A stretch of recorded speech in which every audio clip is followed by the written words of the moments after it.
Time now for another 4-H Spotlight. Brooke Casper is a busy kid in Kearney County with a lot of different projects getting ready for the county fair. Brooke, sounds like you do some static projects, you do some livestock. You kind of do the full gamut of what 4-H is all about. Is that right? Yes, I get the full experience, not only showing livestock, but being able to compete in exhibits as well. On the static side, what are some of the different kind of categories that you like to take part in then? Mostly baking now. When I was younger, I used to do the crafts, but definitely baking now. That is where I find the most joy. We're talking cakes, pies, breads. What kinds of things do you like to bake? I've made everything over the past couple of years. I've made scones, I've made breads, muffins, everything you could possibly think of.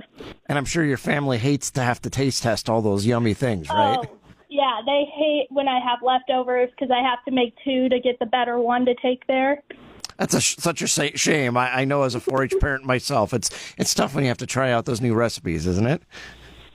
Very tough on my family. They hate when I have a sweet treat at home for them. Yeah, we're of course kidding because that's part of the fun of it, isn't it? Yes. And then you also do some livestock. What do you do on the livestock side of things? Currently, I just show pigs. This year I have a barrow and a gilt, and I'm excited. I'm working with them right now, trying to get them so they're not so naughty in the ring. You know, throughout all of that, I mean, those are pretty diverse experiences, but do you think 4-H, what would you say that 4-H has meant for you to be part of that and try just a lot of different kinds of things? Oh my, it's teach me a lot about hard work and dedication because obviously when it comes to animals, you're not only taking care of them at fair. You have to feed them and raise them and get them ready for fair, and then you meet a lot of cool people, like a lot of friends who are like-minded individuals like you, and it's just a really enjoyable experience.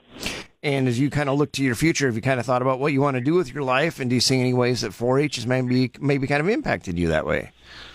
Yes. So I'm very interested in like the business side of things, and ag business is a big thing I've looked into, and I think 4-H has definitely inspired me in that way, giving me a look into what my future could be like in that. Well, and also there's so many different things that revolve around entrepreneurship and managing finances. And can you see where maybe some seeds have been planted even years ago with things you did in 4-H that maybe kind of helped guide you to where you are today? Oh, definitely. I used to be a very, very shy kid, and definitely getting in the ring and having to talk to those judges when showing those animals, it gets you to open up and be able to connect and network with more people and get to know them. I've seen that with my own kids in whatever event it is, but when you have to go in front of a judge, make eye contact, talk to somebody who's an adult that you don't know, a stranger, does it kind of pull you out of your shell a little bit and maybe force you to be a little more open with people and all of that? Definitely. Well, awesome. So tell me, where are you at in your 4-H career? Are you starting to kind of wind down your career then? Yes, I have about 2 years left in my career, and definitely it's a pleasure watching all these little kids come in their first few years, and they're scared, you can tell, but as they grow up and they're getting more comfortable in the 4-H setting, it's really nice to see them flourish. That's really cool. Well, Brooke, is there anything else you want to tell people about what 4-H has meant to you?